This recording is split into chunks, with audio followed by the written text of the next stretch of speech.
सबसे common belief है जो आपने हर जगह सुना होगा, ऑफिस या घर में, कि नकल्स क्रैक करने से आर्थराइटिस देता है। Does cracking knuckles causes arthritis? Cracking knuckles सिर्फ जॉइंट का गैस रिलीज की आवाज है।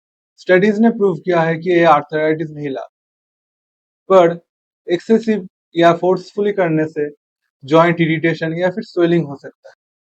इसीलिए जेंटल करना बेस्ट। तो अब आप कॉन्फिडेंटली बोल सकते हो कि नकल्स क्रैक करने से आर्थराइटिस नहीं होता है।